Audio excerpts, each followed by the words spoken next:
And welcome into the Fantasy Football Podcast. The podcast that will entertain you with our Australian charm and put you on the path to winning your fantasy title. I'm your host, Ben, joined as always by my two co-hosts, Keany and Hod. How we travelling? Very good, Ben. Hello to you. Hello to all our loyal listeners as well. It's good to have some games to actually get stuck into. We've got plenty in this episode, Hod, to get stuck into. And I think a couple of apologies for your Indianapolis Colts may be on the card, but you can let us know. Absolutely, boys. It's week one in the books and we have all the content to react heavily to what played out. How did our teams go? Overall, happy with the week one? We're talking NFL or fantasy? Fantasy, of course. Fantasy, very good. I think in the, what am I up to now, 4 or 5 leagues, 1 loss, all wins. So Same. Not a bad result. Well, and all I care about is the Creator League this week, boys, because that was maybe the one league that I went 1-0 in.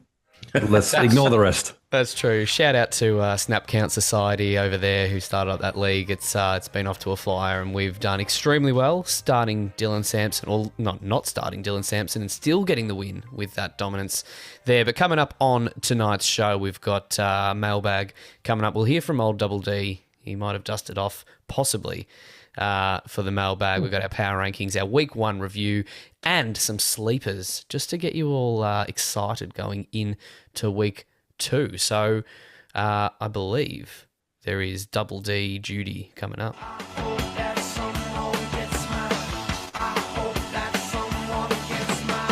Email in a mailbag segment.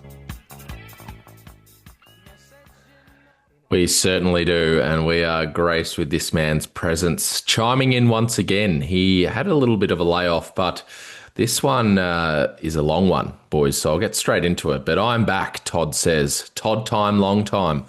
Fascinating power ranking last week. I've contacted the police to go and check for bodies at Keany's house because only a serial killer or a deranged man would pop pills and eat plain toast after a big night.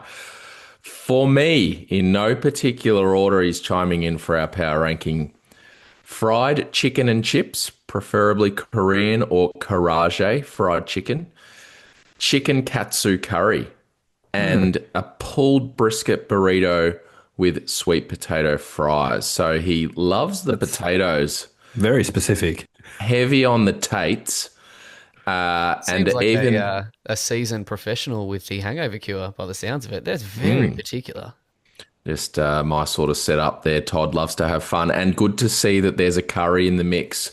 Pretty sure that can join my tie there. So we'll carry on. Anyway, he says, it's week one. Saw a couple of things in the first couple of games that annoyed me.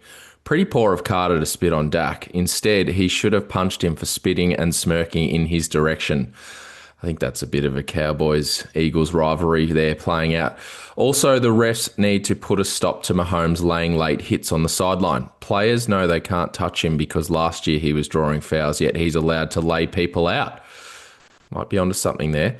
That's my weekly rant done. On to fantasy. My teams crapped the bed week one.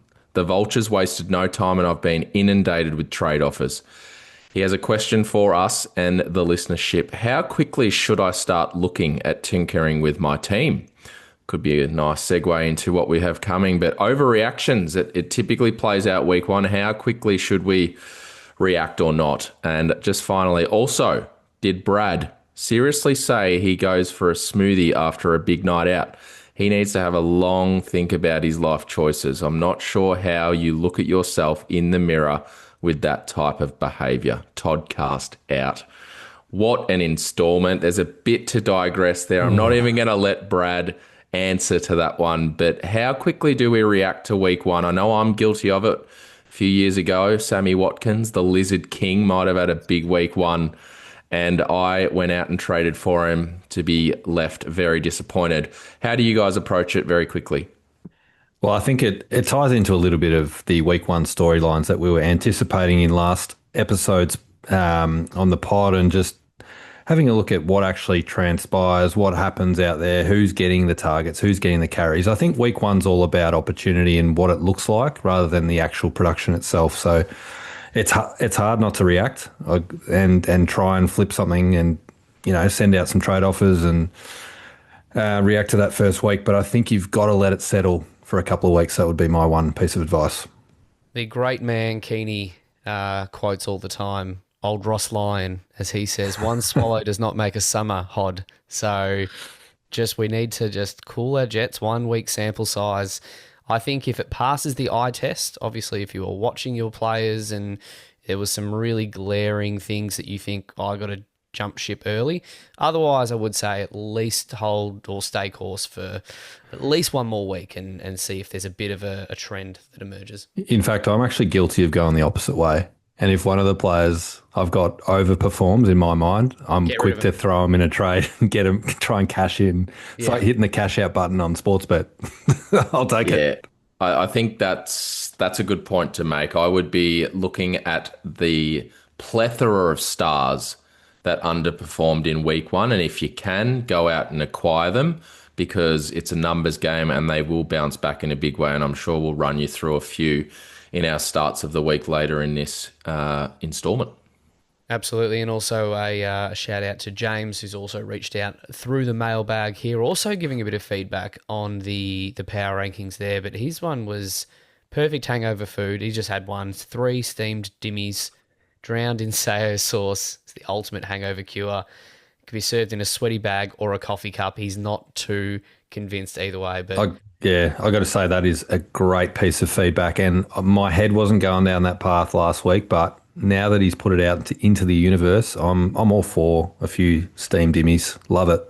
I think it might be worth one that also hit the socials. So we've got some pretty nasty listeners, or shouldn't say nasty, but vocal about what they go to after a night out. But we have another one here from a Mr. Papa.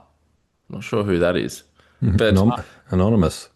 Anonymous Papa. The pod has come to an almighty halt. The power rankings are an absolute shambles and hold no further credibility. How on earth can you boys, between the three of you, not have the clear and absolute number 1 hangover cure, a KFC Zinger box, extra sauce, wicked wings, and a 600ml Pepsi? You boys have missed the mark by a country mile. I will thank the listeners for listening in and chiming in. It's a funny way of showing it, but any publicity is good publicity. And I must admit, that was a very close selection of mine. I used to get it. I just haven't had it in a long time. So I do agree with the great man there. So thank you. And that's the very nature of our power rankings. We're not here to do consensus power rankings amongst the community. We want your feedback. We want contentious issues to be raised and discussed. So I'm glad it's hitting a few nerves out there. Hod, and I heard you, wasn't too long ago, you did ditch the Rockaby for a nice big juicy KFC. That's been doing the rounds this week. No. Well, hopefully then, if we got such conjecture or differing opinions over our last power rankings this week, we'll surely deliver. That's the power of love. That's the power.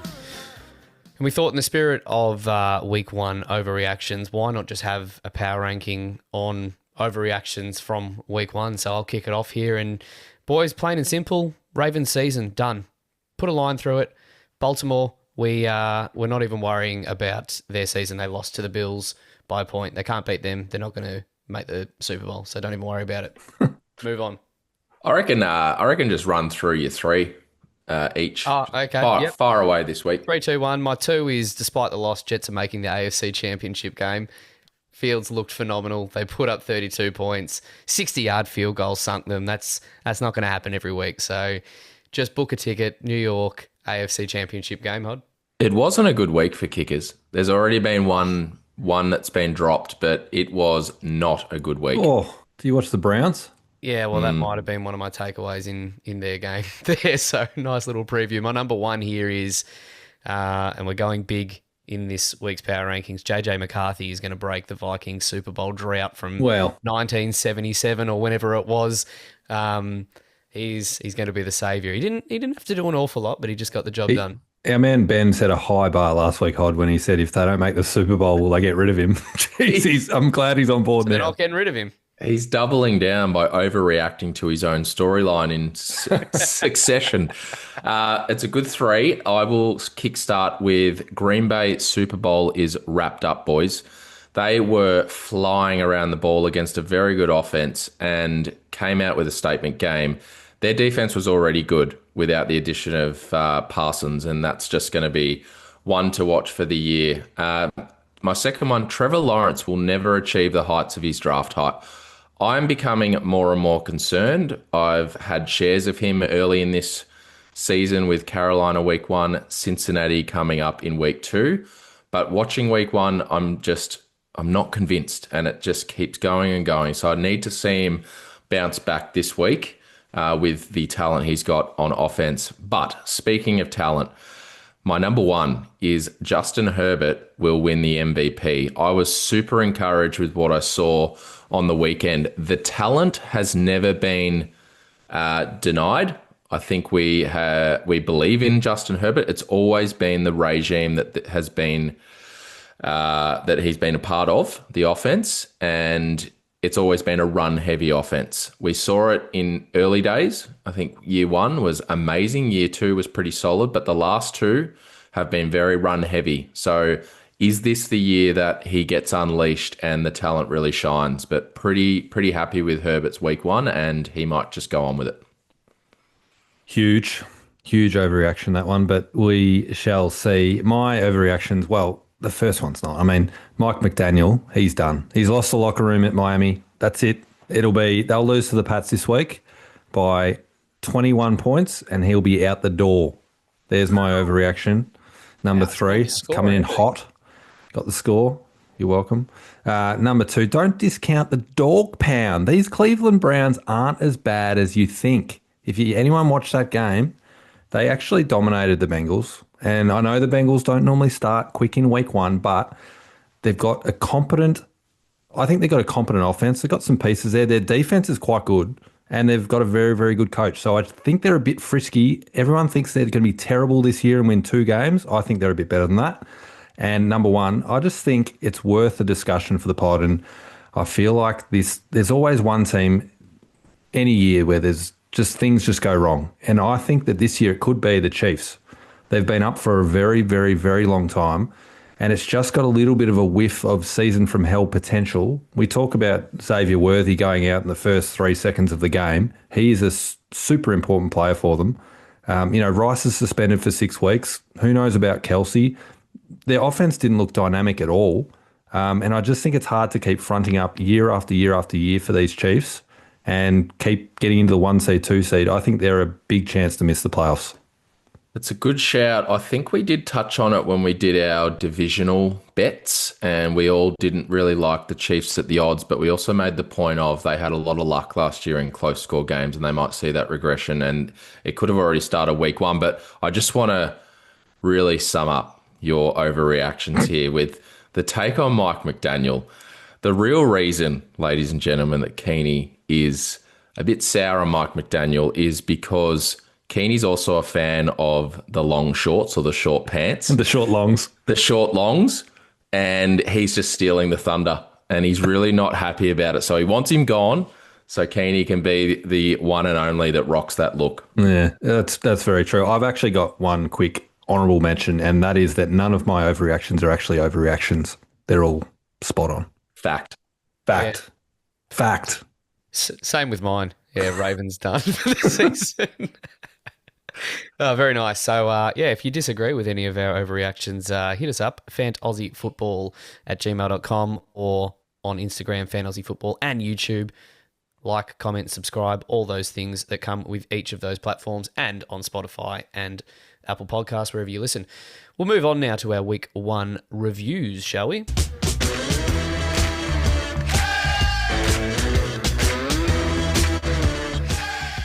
So we're going to go a bit of a rapid fire around the league here, go through every game, just 2 or 3 takeaways from each, and we'll kick it off with Hod with that opening game, the Spitfest. It was an absolute spitfire, but a good game in the end. A couple of good division rivals. And what we did see is Javonte Williams, that Dallas backfield. We didn't really know how it was going to play out, or we do, but we don't know how long for. And I'm not sure if that's still the case or not after Javonte Williams had a 20-point fantasy game, but it's the 80% snap share. That was pretty convincing, but I still think we're unsure of how long will that last in this offense. How long is his leash? So that one will be really interesting to watch. Can I just add here, is Jaden Blue worth a stash? I think he is. Just because I mean that productivity was good, but I'm with you. I can't see that being season long. I don't know. How long would you stash him for? Yeah, it depends. It depends how deep your league is. Definitely wouldn't be holding a roster spot unless you have an extra long bench at this point. But we will see. What I did notice week one, watching a fair bit of football, was these older running backs, or running backs just in general that we weren't sure on, came out and looked very fresh, very fast. And Javonte was one of them for a thicker back. So good to see there, and might be one of those late round picks that might just pay off. CD is going to eat.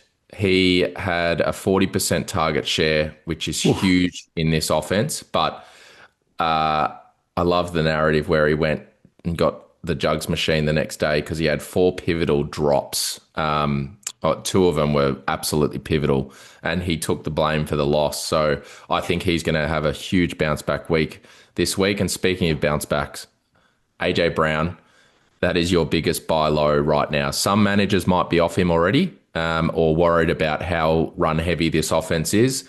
He will bounce back in a huge way this week. You can lock that in. Very good review, Hod. You're right. CD Lamb could have had 200 yards. He ended up with 110, but dropped 4 pretty regulation catches too. AJ Brown, I might have inquired about your dynasty share in AJ Brown. Maybe not. KC Chargers next from Brazil, Rio. Was it in Rio? Was Sao Paulo? Sao Paulo. We've touched on a few of these, and you spoke about Justin Herbert before, your MVP. He was outstanding. I think the biggest takeaway for me, which needs to be discussed from a fantasy point of view, was they probably went against the script of what we thought the Chargers were going to do. We think of the Chargers as a run-first team. They were throwing it all night long against this Chiefs defense, so that's something to watch. Herbert threw it 34 times, which was very unexpected, and threw it often, and they had a pretty good game script. So for him to throw that often, we're really keen to see if that happens again. So off the back of that, there was a really even split with Keenan Allen, Quentin Johnson, and Lad McConkey as well. So they all got to look at it. Is it sustainable that he can have fantasy relevance for all 3 wide receivers each and every week? I'm not so sure. I still think Lad's probably the most viable wide receiver option week in, week out, but time will tell. I think the other piece, just quickly while we're talking about the Chargers offense, and that is it's pleasing to see the usage for Hampton in this one. 15 carries. Najee Harris only had 1. So 15-1 for the rookie. We spoke about last week about depth charts and where that all sits, but no issues here. He wasn't efficient, but he got plenty of the work. So if that keeps going forward, happy days. And then with the Chiefs, Xavier Worthy injury, does that open the door up for your boy Tyreek Hill, Hod? What are you smirking at? He's lost it. God. You butchering the English language. Wow. Oh, I'm just time-stamping. That's what I'm doing in the background for your antics. But what do you think, Tyreek? Is he a chance to say, get me back to the Chiefs? He's every chance. I don't mind that. He's every chance after how bad they looked to jump ship back to the Chiefs. Why not? Where it all began. Then that would make their offense very interesting. I mean, you got to look at this and go, there's no way your game script for 14 targets to Hollywood Brown. Like, that's just not happening. That was very much a pivot. 16 targets in the end. Jesus Christ. Yeah, that's it's a lot. We'll move on to Tyreek's team, Indianapolis and Miami there, just the 33-8 scoreline in the end. Tyler Warren's as advertised, 31% of the target share, huge for a rookie in his first game. This guy looked elite. This is bucking the trend, as we've spoken about, of this whole narrative that rookie tight ends can't produce. I think gone are those days when you get these elite talent taking the field. So looking forward to, and Hod, as a Colts fan, you must be absolutely salivating seeing that bloke running around. The other takeaway is Ollie Who. HN just 80% of the opportunities. I don't think that calf was bothering him an awful lot there. Now, Ollie might play a role sort of as the season goes on, but this is HN's backfield, and you might have just got a little bit of a discount on him in draft season with all of this narrative around Ollie Gordon and the calf and all of those niggling injuries. In fairness, Mike McDaniels did say he could get all the carries or none of the carries. Or somewhere in between. This is true. So he was spot on. What a great bloke he is. And then the last one's Indiana Jones. Hey, Daniel Jones as the takeaway. Hod, you said that the Colts fans were off this bloke, that it was just going to fall into a heap and that they were going to revolt and get A-Rich back. He scored on all 7 drives. We've gone and looked that up. He's the only QB in history who's been able to do that. That's some elite work right there. Give credit where credit's due. It was a very, very good game by the offense and defense. Let's just, speaking of overreactions, let's just let it play out this week against a very handy unit with the Denver Broncos. But speaking of handy units, these two offenses, New York Jets and Pittsburgh, who would have thought this game was, and it was the bookie's dream. It was the lowest over-under for the week, and it was the second highest scoring. So I think that might have returned a bit for them. I'm not sure many picked that, but Fields and Rodgers looked elite. Rodgers turned back the clock with 4 touchdowns, and Fields, we know what he can do in fantasy football. His running is immense, but his throwing was super accurate and very encouraging for Garrett Wilson owners, who he had a 46% target share. So there is a theme in week 1 is some stars that we thought might get a lot of the offense got plenty of it. And speaking of who got a lot of it, Breece Hall. There's been some conjecture around this backfield over the offseason. Is Breece in? Is he out? Is he off to somewhere next year? How committed is he? He looked dominant and fast and had 72% of the running back opportunities. I know we've talked about Braylon Allen, me in particular. He got the goal line work. He got the touchdown, so that saved his day, but only 6 touches. I think it's fair to say this is Breece's backfield for the here and now. And you'd be pretty confident as a manager who got a discount this draft fantasy offseason. Yeah, indeed.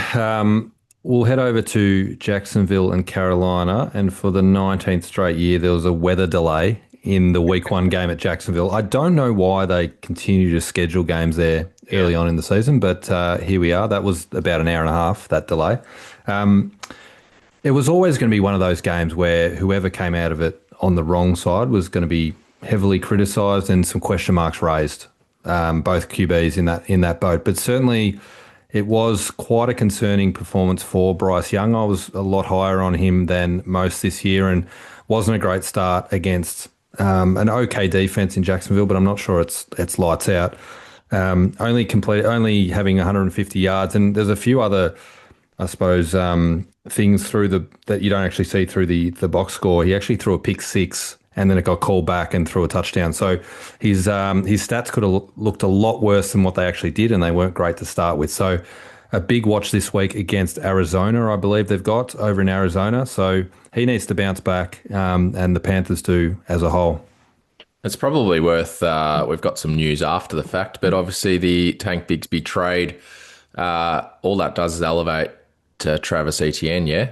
That's a pretty big one for anyone who took a split of that or share of that backfield and just hope for the best. Well, you got the best. Yeah, exactly. I mean, there's probably the Tootin owners pretty happy as well. So I think that's a good point. Certainly Etienne in the near term should be a very comfortable start going forward for Jacksonville. He looked excellent, but maybe Carolina's defense isn't super. We spoke about it last week. Travis Hunter, what's that going to look like in week 1? And we got a pretty we got a pretty clear answer, to be honest. He only played 6 snaps on defense and about 35 on offense. So considerable shift in what they wanted to do with him. It was interesting when he actually did play on defense. He got targeted a couple of times and gave up a couple of plays. So he wasn't super on defense when he was out there. Small sample, but when he was on offense, he got targeted, 8 targets. Looked pretty lively, looked encouraging on that side of the ball. So most targets for Jacksonville. Had Yeah. one more than Brian Thomas. So Yeah. it's a pretty good debut for a rookie. So, and we spoke about it through the podcast leading up into the season, boys, that he wasn't a bad dart throw in that sort of 5th, 6th, 7th round territory where if this situation did play out where he's certainly part of the offense, then you're looking at, a pretty handy wide receiver is maybe wide receiver 3 or 4. So early days, but promising from a fantasy point of view for Travis Hunter there. And then from the Carolina side of the ball, the Chuba Hubbard, is it Chuba or Chuba? I like to say Chuba. I like Chuba. I like Chuba I too. think it's Chuba. So I think he Go with was. Chuba, mate. I'll go Chuba. He was an interesting. He was a very unsexy pick in fantasy this year from a running back point of view. It just he didn't feel great about picking him, but his usage was pretty elite. Didn't have a great game script, but still got used a ton. And the other piece was Ted McMillan looked really solid for Carolina. So they need to sort that out on offense, but he looks a pretty good piece going forward. So that's that game. Chuba is the steamed veggies of NFL fantasy, don't you reckon? But is he going to be like a James Conner where he just produces every week? It doesn't feel great, but you just start him and you don't enjoy it, but you know that it's probably good for your team to have him. Yeah, it's not bad. Steamed veggies. He's got no competition. No, he does. He really doesn't. I'll move on to Nola. Your Nola Keany against the Cardinals, and boy, did this game give a few punters and maybe wins pool people a bit of a fright. But tell you what gave me a fright was those god-awful jerseys that the Saints wore. What the hell was that? I don't know. They're not even our colours. I don't even know. It's the most putrid colour I've ever seen. It was like someone left the white jerseys just in a kit bag over the footy off-season bag. that was sweaty and just went a little bit discoloured. They were disgusting. But I'll start with a positive for you blokes. And Olave clearly is Temu Mahomes' favourite target, Keany. He had an absolute cracking game from Spencer Rattler throwing in the ball. 13 targets, caught 7 of them, 54 yards. But sorry to interrupt, but it's good to see him back. Like he's a talented wide receiver. He's obviously had his issues with his concussion, but fingers crossed he stays healthy because I think you forget how he is quite a good receiver. So helpful. Did you see that early knock he got and stayed down for a little bit? You just put your head in your hands when you see those players that have had concussion history. Your heart skips a beat when you see that sort of stuff, and you just hope that he goes through a whole season without any head scares or anything like that. So my next takeaway is Trey Benson. Just saw he had 8 touches for the game. He only had 8 touches in 4 of his games last year. So just 8 versus 12 to Connor. I think he's just got to be a little bit of a concern for James Conner owners. You spoke about James Conner before. I think the difference is he hasn't really ever had a lot of competition in the last few years.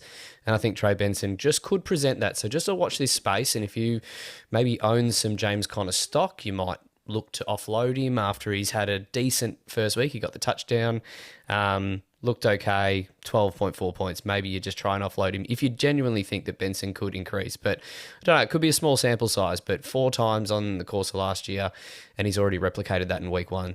And the last takeaway is, as I was enjoying my morning brown watching these games, old Kyler Murray had a bit of his own morning brown scare. Didn't need the cart like Lamar did a few years ago, but just had to scuttle off to the sideline. Well, we know who did the washing for the Nola jerseys. Kyler. He might have had a big night the night before and just grabbed a coffee. Maybe. Yeah. Or Maybe he did. Plain bit of toast would have fixed it. But we'll move to Washington and New York Giants. And it is Bill season, boys. This is a fascinating story. Just if you have the time, go and look at his college resume. Like, it is come out of nowhere, but we've seen the action in the offseason for Brian Robinson to go. Washington feel pretty confident with what they have in Eckler and Bill. And Bill out opportuned him with 46%. That opportuned. It's a good Yeah. term. Do you like it? No. It's on the fly. You're not one to speak for this episode, Keany.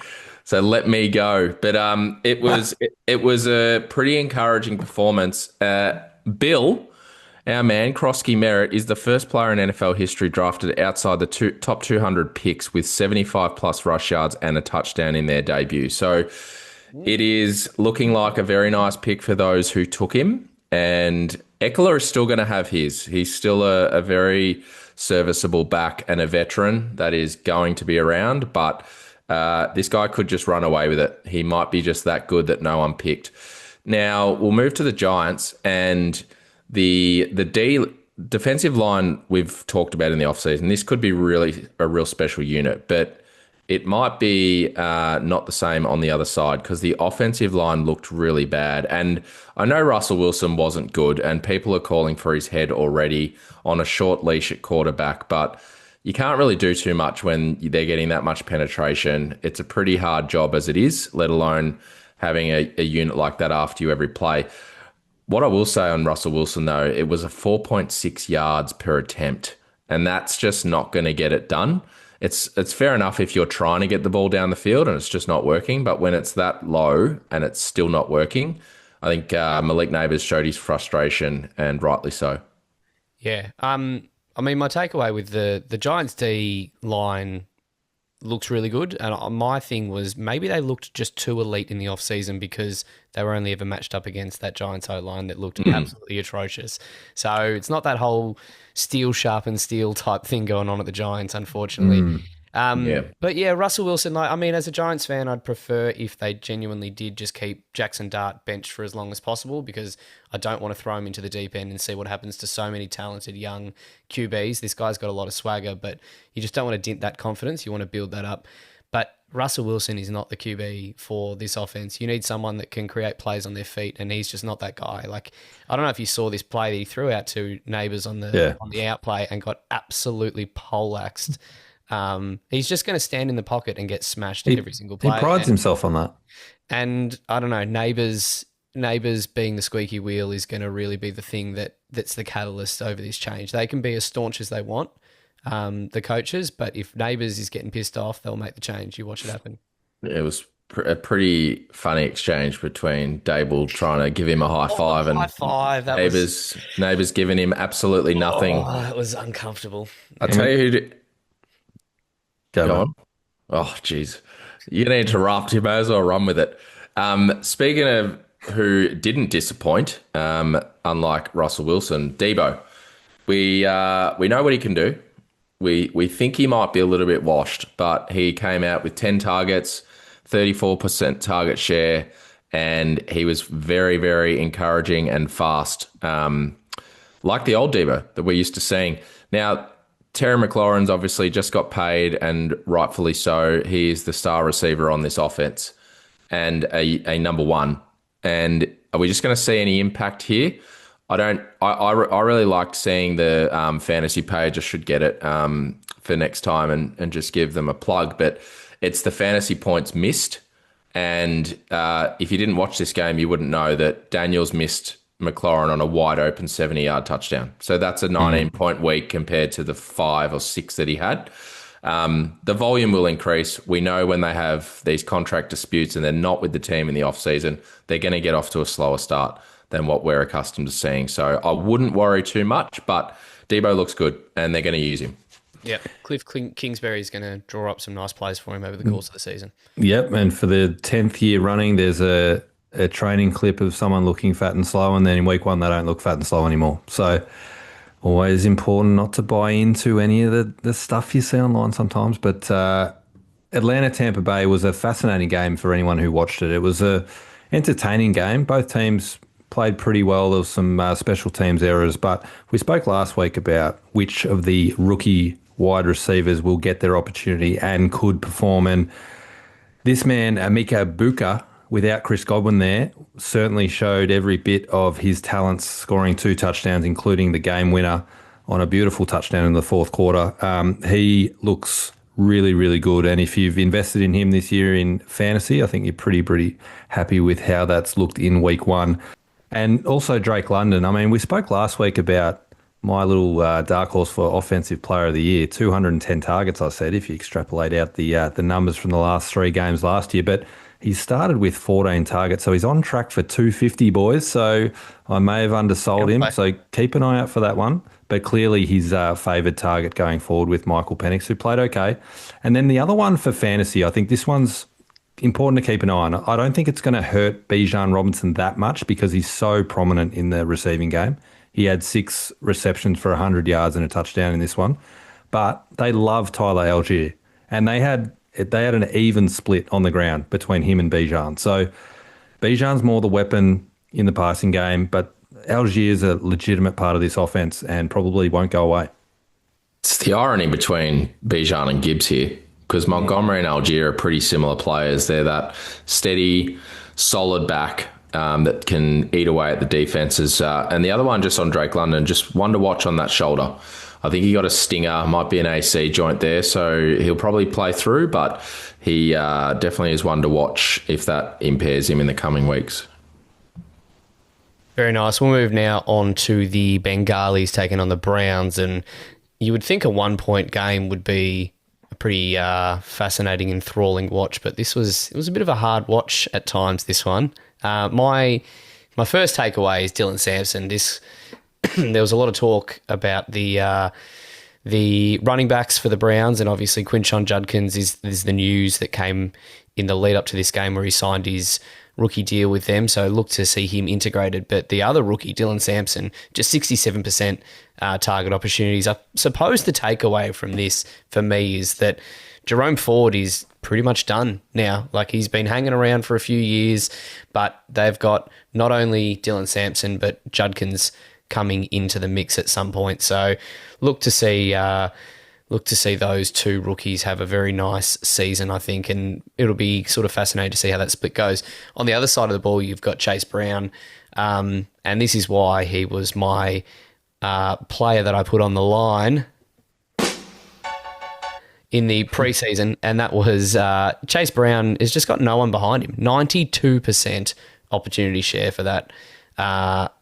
P. Ryan was the only bloke behind him, and he came out there for a couple of receptions, not a single carry. So he had the 21 carries. That was it for the Bengals. Not the greatest game, 21 carries for 43 yards, got the touchdown, which did sort of salvage the week a bit. But they're the sort of players I look for in that slow start for the Bengals in week one, not a lot going on offense, probably a tougher opponent than a lot of people thought. And he had 21 carries and there's no one behind him. So look for Chase Brown to be a dominant fantasy player. And my last takeaway is I think the kickers in this game proved why you just don't bother putting them in any of your fantasy formats. My God, both kickers lost the game probably 3 or 4 times, I reckon, with extra points and close field goals. And yeah, it was abysmal. Yep. In this one, if you didn't watch, the Cleveland Browns had 327 yards to 141. They absolutely demolished them in terms of offense, but their kicker missed a field goal and 2 extra points, and that's what cost them the game. Something like the Bengals offense, which we consider top 5 at worst, they didn't have a first down in the second half, or it was a very long time. They had 7 total yards in the second half. That's right. That is crazy. Yep. There's a little bit that they can maybe improve on for next week, I reckon. Which is to your point about Chase Brown. Like, he salvaged it with a TD, but the usage, this is what we're talking about, overreacting and seeing how they're used. That usage is elite in what should be, let's be honest, it should be a very, very good offense. So wheels up for Chase Brown, even though he didn't have a super day in week one. It's really promising going forward. Yeah, he wasn't alone. He wasn't. Pats, Vegas, intriguing game for mine. The first part is the Patriots running backs, which we've spoken a bit about over the offseason. I'm actually, if you've bought into Travion Henderson, which we have as a group, I think, in one of our leagues, but I'm actually quite encouraged by the first week, even though it was, I think it's worth mentioning, it was a bit of a 50-50 opportunity share on the weekend, but the ability for him to get involved in the passing game was really pleasing. And the fact is the game script just wasn't in their favour in this one. Now, the big query will be how many games will he have a favourable game script? But Drake May threw it 46 times versus 18 rushes. So they were behind for most of this game.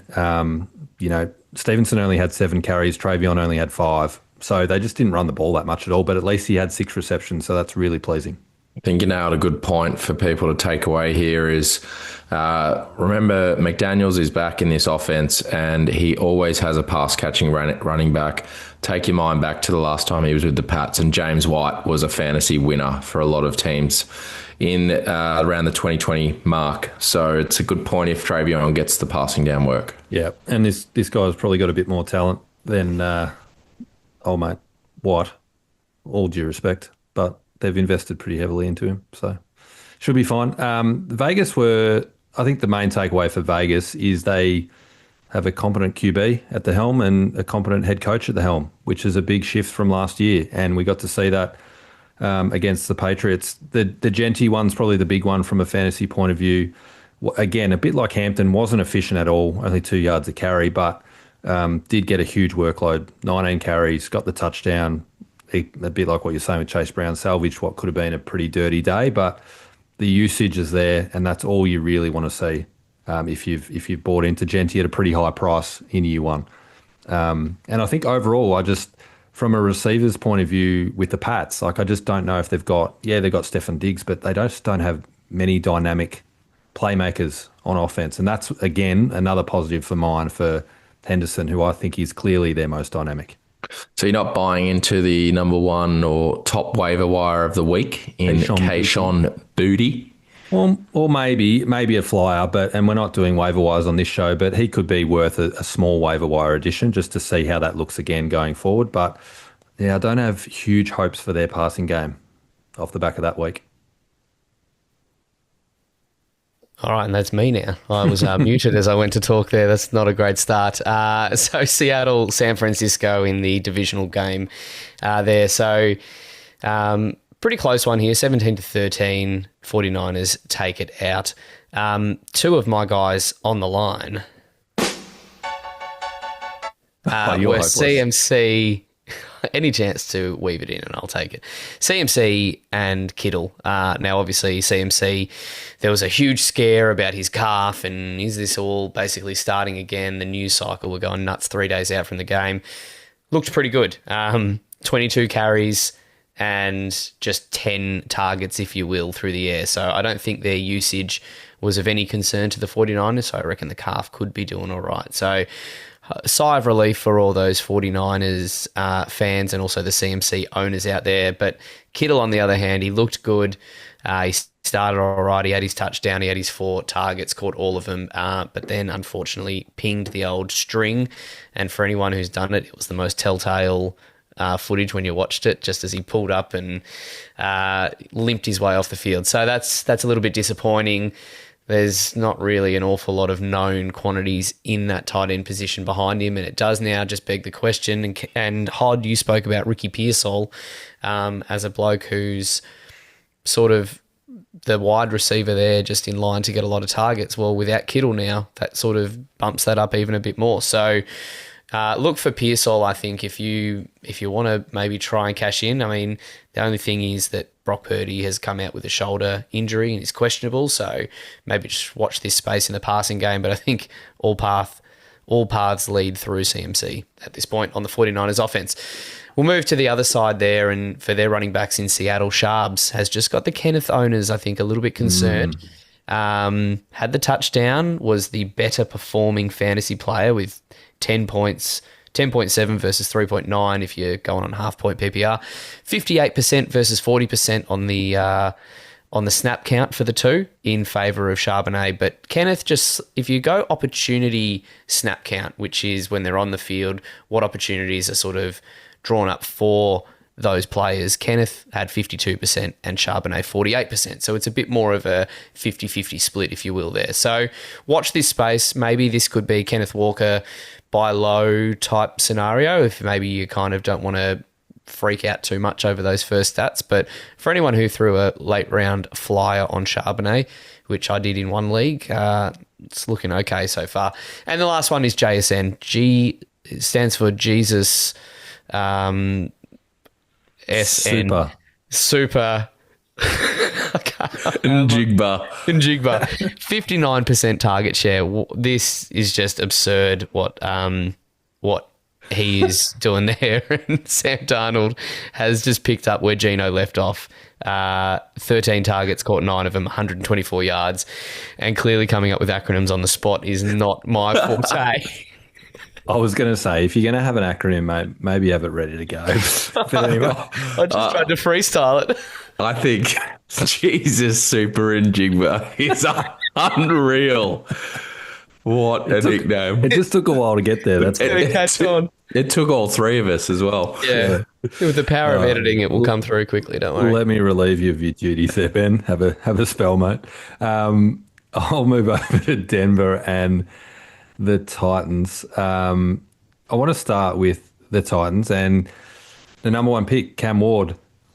His debut, and I think it's worth noting, a very, very difficult place to play in Denver at altitude against a very good defense. I think week one showed us that this could be the best defense in the NFL. Time will tell on that, and it's a bit strange for me to suggest that a debut performance with 112 yards was an excellent performance, but there's a lot of people raving about some of the tape that they saw with Cam Ward, and his wide receivers didn't do him any favours, a lot of crucial drops at crucial times. But the reality is he went to Denver on the road against this defence and put them in a position to win the game. So some high hopes there for Cam Ward off the back of that performance. From the Broncos' point of view, and certainly from fantasy's point of view, I think this is a run-first offence. I think it genuinely is. I wouldn't suggest they had a great game script in this. The Titans were actually in front for some of this game. They still ran the ball 30 times to 40 throws, which is pretty significant in the modern NFL. So the big watch is Dobbins v. Harvey, and can they coexist? Because I think Dobbins is going to have a role in this offense. He had 16 carries versus Harvey's 6. Now, Harvey got the 50-yarder and looked quite dynamic, but I don't know if J.K. Dobbins is going to go away. But given Sean Payton loves to run the ball and have two running backs, you think about his time in New Orleans as well, he's always liked having a bruiser and one that's a bit more dynamic and can pass catch as well. It's just a watch on the usage for RJ Harvey going forward, I think, with these two. And then finally, again, with the Titans, I think we spoke about Ridley in the preseason, and he could be a decent target from a wide receiver in terms of the competition share at Tennessee. And I think off the back of one performance, 8 targets, he clearly looks like Cam Ward's favourite target at this stage. So didn't produce in terms of fantasy, 4 catches for 27 yards. But going forward, if he gets those types of looks, I can see him having double-digit targets throughout the year and being a pretty productive wide receiver to have. Yeah, he had a couple of critical drops as well. I know you mentioned him for Cam Ward. There's a lot of hype for this Cam Ward game there, Keany. It's the best 12 of 28 for 112 yards I've ever heard of. Steady. But no, I do agree. He is a young leader, and he's going to be a bit of a gunslinger, which is always fun to watch, especially for us fantasy players. Speaking of fun to watch, well, what we thought would be in this game, Green Bay and Detroit. And the first one, we've talked about it a fair bit. What's this impact of losing Ben Johnson going to be? But at the moment, it's no BJ, no Lions. It's because everyone stunk it up. Jeez. So it's, what they score? 6 points? With the amount of talent. Oh, no, they got a garbage time touchdown at the end, I think, which was a unreal grab by the Tesla. But yeah, it was a very, very poor performance from the Lions. I'll be looking to see a huge bounce back from them this week and a big answer against the man, Ben Johnson. It's going to be a huge game. Green Bay's wide receivers, we have talked about it a fair bit already in the off-season, but good luck picking who wins. I know we took Matthew Golden in our co-managed league, and you just go with the highest talent. But I'll give you the splits here of all four receivers, and it's Jaden Reed at 22%, Romeo Dubes at 18, Matthew Golden at 10, Dontavian Wicks at 10, and then you sprinkle Tucker Kraft in there at 18 as well. It's just going to be a real even spread. And the one that you want really is Jordan Love, because he's the one that gets to have all of the weapons at his disposal. And speaking of weapons, Josh Jacobs, boys, is a sneaky top 5 upside running back on the season. I know I was in a league and I'm toying up between him and A-Chain, and I've got a lot of A-Chain shares. And I just thought, why not? I'll just go with Josh Jacobs. It's not a really fun first pick if it's at the end of the first round or your first running back pick, but he's just really reliable. He gets a ton of work, and it's on a really good potent offense. He had 87% of the running back opportunities, including all the goal line. So that's a recipe for a huge fantasy season if he can stay healthy. Yep. I'll move on to the LA Rams versus Houston. I'll speak to the running back room in Houston. It's a bit of a bit up for grabs with Joe Mixon out, and that could be indefinite. Who knows how long it's going to be? But the wily vet Nick Chubb definitely is ruling the roost at the moment, and probably for the foreseeable future. 13 carries, 60 yards, and he's close to that 5 yards per carry.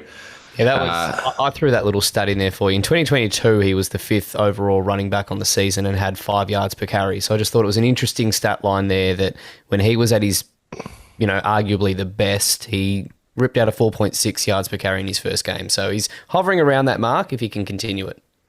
Yeah, and the other takeaway I had of Houston is the offensive line.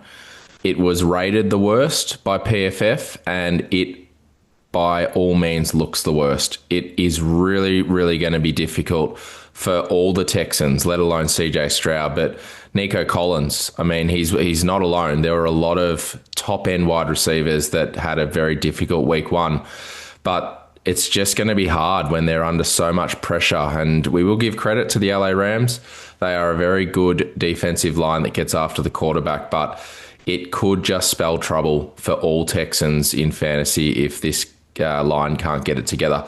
But speaking of good offensive lines and just good offenses in general, the LA Rams, the running back room is a one-man show. It's Kyron Williams. He had 91% of the ops. He got paid in the offseason. He had 100% of the goal line work, and he is in line for a touchdown every week with this offense. And Puka we know how good he is. He's had some injury history. The touchdowns, if they bounce up, he absolutely can be the number 1 wide receiver on the year. He just gets so much work, so many design plays. Devontae Adams is there, but I think they're both going to have a huge target share, and I don't worry about them not getting the targets or affecting each other in this offense. I think it's going to be a really fun one if Stafford can stay healthy. Yeah, hopefully he can, because there'll be a fun team to watch all season. Move to Buffalo, Baltimore, and this was a barnstorm of 41-40. I sort of facetiously in my power rankings said put a line through the Ravens, but you take a Coleman end zone tip touchdown away from Buffalo and a few other bits and pieces, and the Ravens start 1-0 on the season. But game of the year. It's already started off. It's going to be pretty hard to top. The 2 best QBs in the league going head-to-head. 209 yards through the air and 70 on the ground for Lamar, throwing his 3 touchdowns. And then he's outdone by Josh Allen, who goes 394, 30 on the ground, and 4 touchdowns. So it's pretty ridiculous when you get those 2 levels of QBs coming up against each other. So I guess the question here is, has Keon Coleman arrived with his 11 targets, 100 yards, touchdown, or was he just the beneficiary of a ridiculous game script that's not going to happen every week for Buffalo? So another one of, do you overreact to what you saw, or do you maybe just cool your jets a little bit and he's not really going to be in that position every week, and maybe it's going to be a little bit more spread around and a bit more conservative and balanced? So quick question to the group on him. Do you sell high on him, or do you think that this is the breakout that everyone has been waiting for with him as a second-round pick? So I would be more willing just to hold fire here because I actually think I don't know if this is a rare situation where Josh Allen throws it 40 times. I don't know if their defense is great. I think he could be in shootouts throughout the year, and I don't think his competition underneath him's super. So I think Keon Coleman is a nice piece to have right now. I'm looking at the other side of the ball, and we talked about preseason, but also the start of this episode about what's real and what's not. I look at Zay Flowers, right? And you go, well, he's had 9 targets and he's had 143 yards and a touchdown and he's gone off. Lamar Jackson threw it 19 times and they scored 40 points. That's as good as you'll get for Zay Flowers in that situation. Now, he's going to throw it more than 19 times every week, but it's super efficient. If you can cash in on someone like Zay Flowers, I'd look at it. Yeah, it's a great point. We'll go back to the Coleman piece just quickly before we give it back to Ben.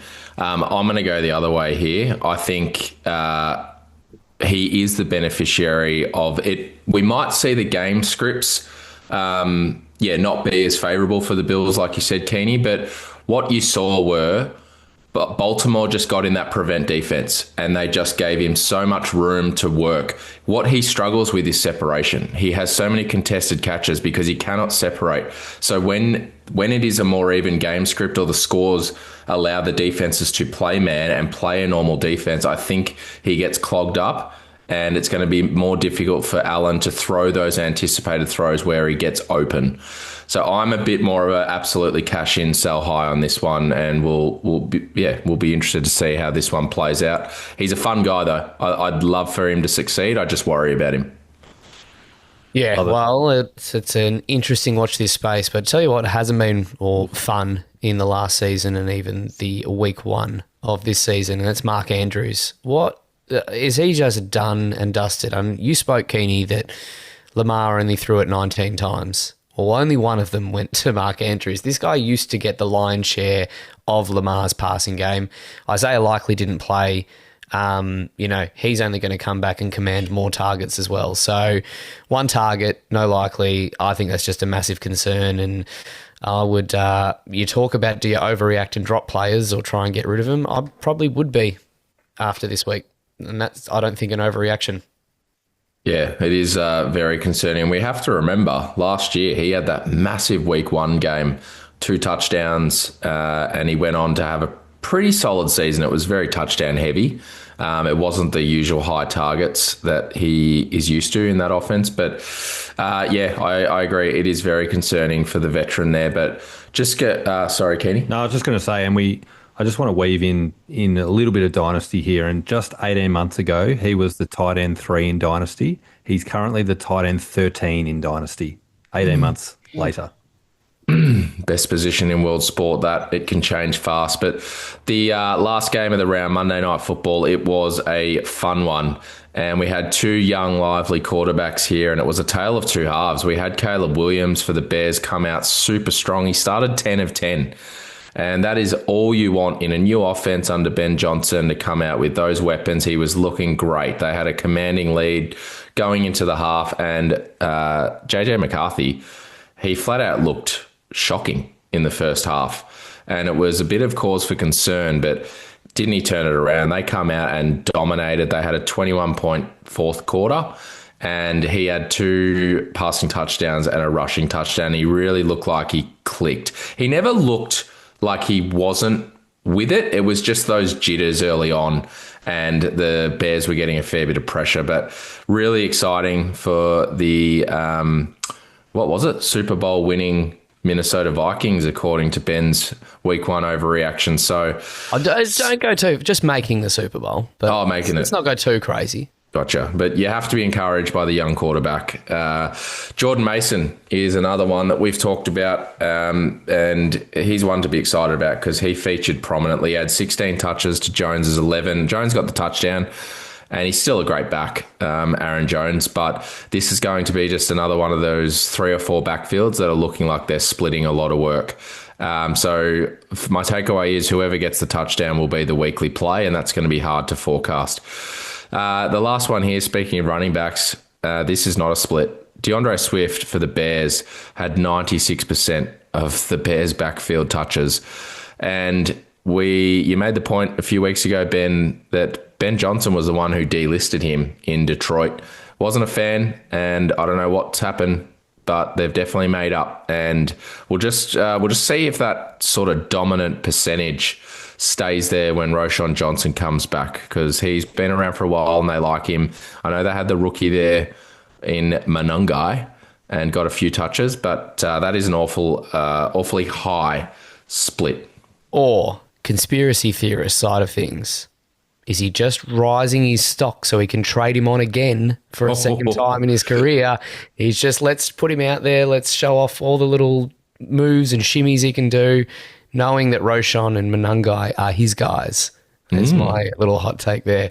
That's a pretty comprehensive wrap-up of the week 1 games there, and we'll get a little bit more sharp and tighten up on that as we go on in the season. But let's finish off this episode with some week 2 starts of the week.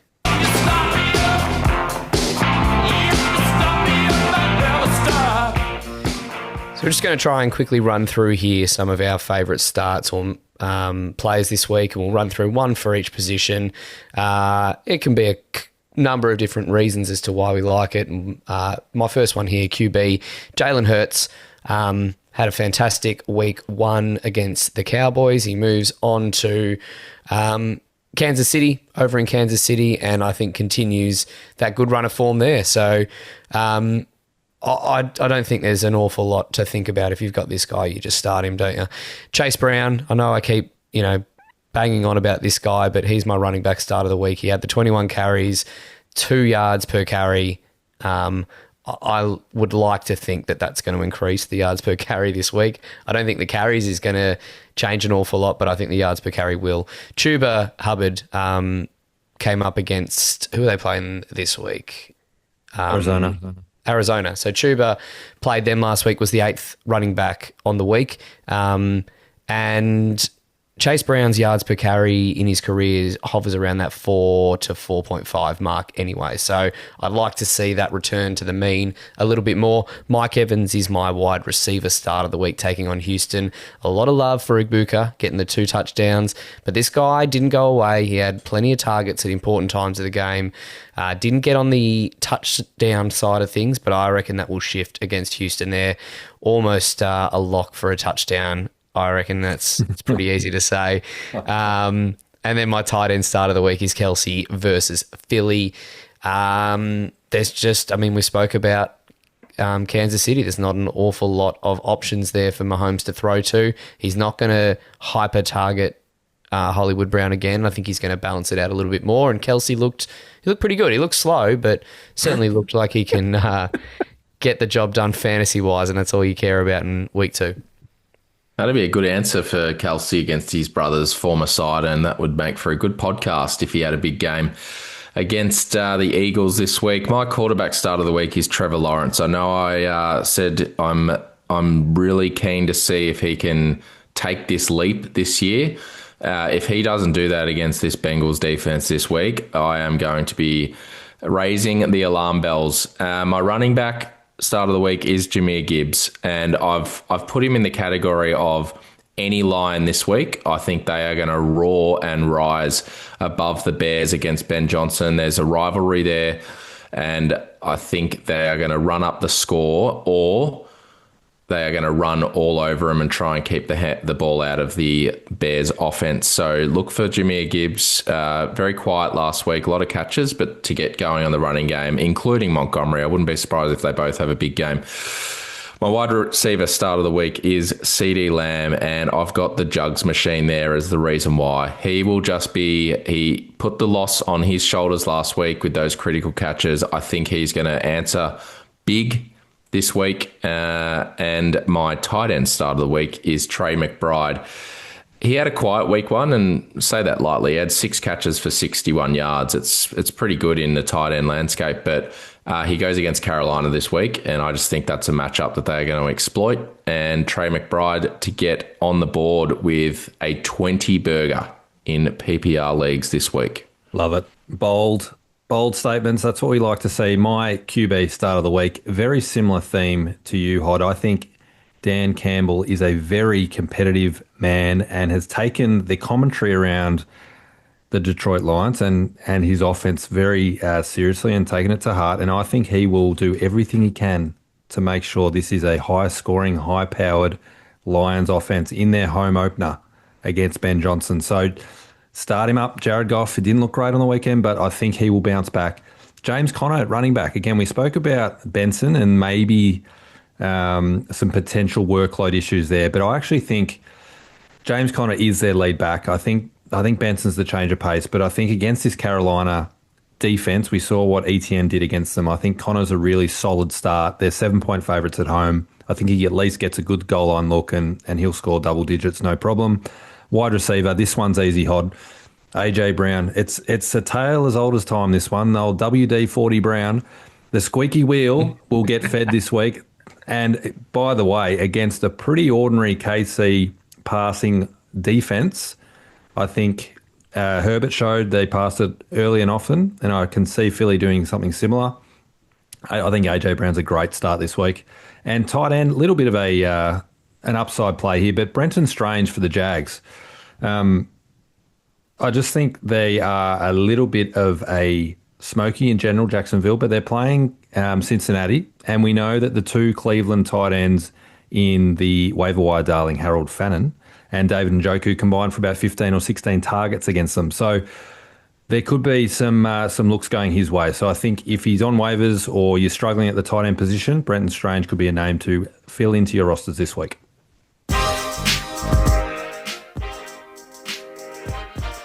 All right. A very nice episode, boys. It's good to have NFL back. We spoke a lot about overreactions this week. It is the week 2 overreact, but I will remind you, this is a fun stat. 7 of the last 8 years, there's been a team that's lost by 10 plus in week 1 that's made the playoffs. So those teams this year, Ben, are the Giants, the Dolphins, and the Detroit Lions. So you take your pick as to which team you think might make the playoffs. You've got the team behind me, the team on my hat, and the team I predicted for the Super Bowl. What could go wrong, hey? Nothing. How good. I love a stat like that. Week 1, it's the week to overreact. The storylines and narratives are playing out. People are freaking out. But I hope you can take a little bit from what we had with our reviews. We're gonna get consistent with them, have a bit of structure, fire away our takeaways for you to take in to your fantasy lineups every week, and that's combined very nicely with our starts of the week. We want to help you win championships here, so if we can get you a weekly start here or there that gets you a win or gets you the points needed to get into the playoffs, that's what we're here to do. And that's it. And if you do have any feedback or thoughts, reach out on our socials, fantaussiefootball, FANTAUSSIE @gmail.com, Instagram, fantaussiefootball, YouTube, fantaussiefootball, Apple Podcasts, Spotify, subscribe, comment, give the 5-star reviews. That's all the stuff that we're looking for. And we're looking for that fiery sort of response to some of our power rankings. But thanks for listening to another episode of the Fant Aussie Football Pod. Good luck for week 2, and as you move one step closer to chucking another ship on the barbie.